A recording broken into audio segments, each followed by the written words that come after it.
What's up, everyone? It's Taylor here at Casone's RV on East Main Street in Mesa, Arizona.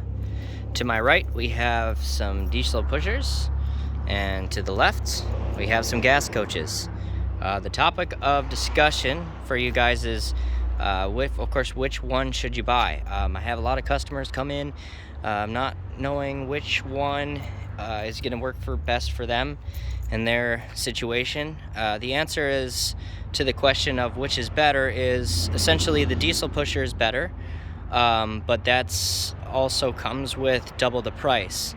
But the real question is what will work best for you in your situation. And that's some questions you have to ask yourself, and I can ask you here and you can answer so that you can find out which is going to work best for you.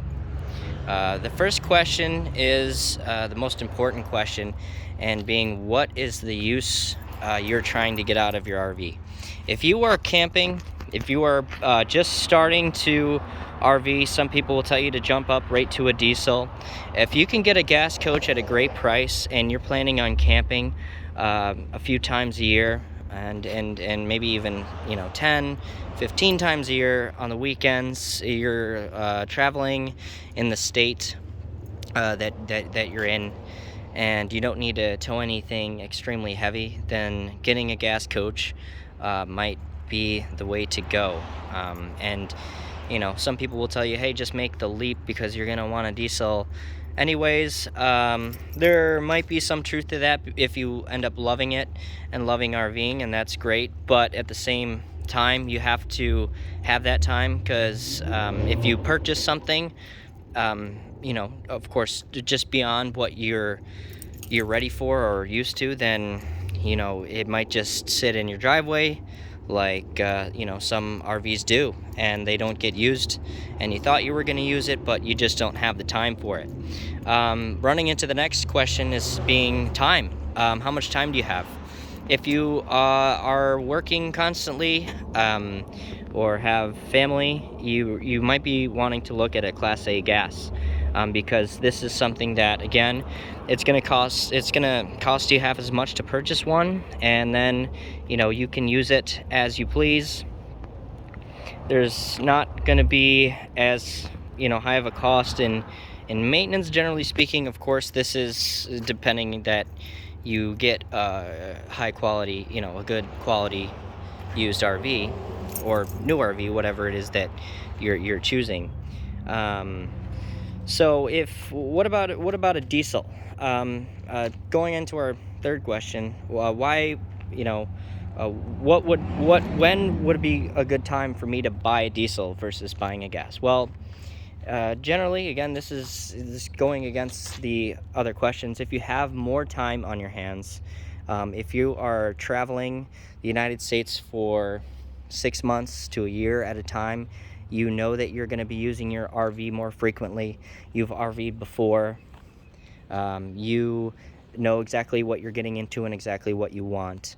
Then spending that extra money to get a higher quality machine is probably what you need to do. Also, if you are big into hauling toys like side-by-sides, motorcycles, boats, you're I wouldn't say always, but you're more often than not gonna need a diesel pusher to be able to pull that weight without any issues, without struggling up a hill. Okay, because in general, a diesel pusher. Sorry, this is not supposed to be in this line. This coachman here. This is a gas coach. It's supposed to be over on the other side. But in general, sense of speaking, a diesel pusher can pull to 10,000 pounds versus gas is gonna pull half of that weight, and not only that, but it's gonna be able to pull it without a problem. Going up hills, going as fast as you choose to go, versus if you're in a gas and you're going up a hill and you're pulling a bigger vehicle, you may struggle and you may not get up to the speeds that you need to be at, so people are going to be passing you on the road if you're trying to pull something too heavy in a gas coach. On top of that, as far as what you get in both, so as far as a diesel pusher, you're getting an airbag system, the drivability, the quality of the drive, it's a lot nicer, a lot smoother. The power in a diesel is, again, it's called a diesel pusher for a reason, because it's that motor's in the back, it's bigger, it's going to push you while you're driving. It's going to feel a lot smoother going down the road, and you know, you're not going to have trouble getting up to speeds that you need to go. Not that you need to go fast, but you at least want to be going, you know, the speeds that are on the road. So as far as gas coach, it's going to be very similar to driving a very large vehicle, car or truck. You just have to allow for that extra space behind both as you're driving. But you know, driving a gas isn't going to be the same experience as driving a diesel pusher, being that you're not sitting on an airbag system like you are on a diesel. So it's not going to have that smoothness going down the road. Your RV is going to sway more. It's not structured as well as a diesel, made with as high quality material. They're also generally half of the weight, more often than not, almost always. So there's just less there to hold you down to the ground and have that weight pulled you down. And with the diesel, you have generally 6 to 10 airbags underneath you, where once you get in the RV, you start it up, the RV rises up, and it allows you to feel like you're driving on a cloud. It's very smooth. Again, this all depends still on the type of diesel that you're getting. Of course, some are much smoother and better than others, but what you really have to do is write down these items and kind of decide what your plans are. I would say, in a general sense of speaking, if your plans are to go camping, if you're just getting into RVing, you don't want to spend a whole lot of money, then gas is a way to go. Don't feel that you have to jump up to a diesel because somebody's saying you have to jump up to a diesel.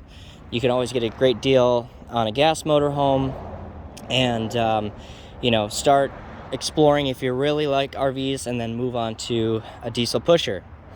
If you are retired, you have more time on your hands, you're trying to travel the world, you work from home, or you can work from wherever you are, you pull a lot of weight, and you know that you're going to have to pull a lot of stuff if you pull a boat, heavy vehicle. Definitely if you pull a stacker trailer behind you, you're going to want a diesel pusher, and you're actually going to need a diesel pusher for a few of those items. Diesels, again, in general, cost twice as much, or you know, that's again just a rule of thumb, but that's not, of course, exact at all. But it of course varies. So you can get an older diesel that can cost as much as a gas coach. For example, this Winnebago here is actually a little bit cheaper, but very close to the same price as this 2006 Country Coach here.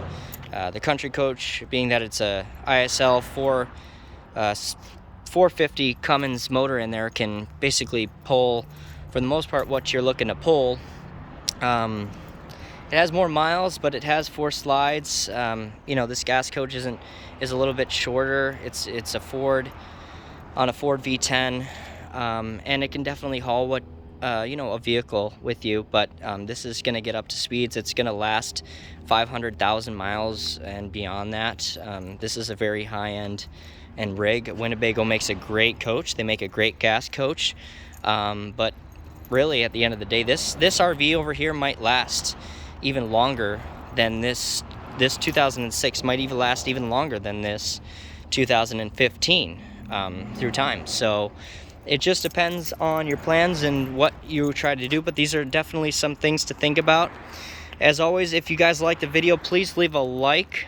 If you have any questions on helping you decide whether you want a gas or a diesel, please leave your comments in the comment section, and I will get back to you, and hopefully I can help you out.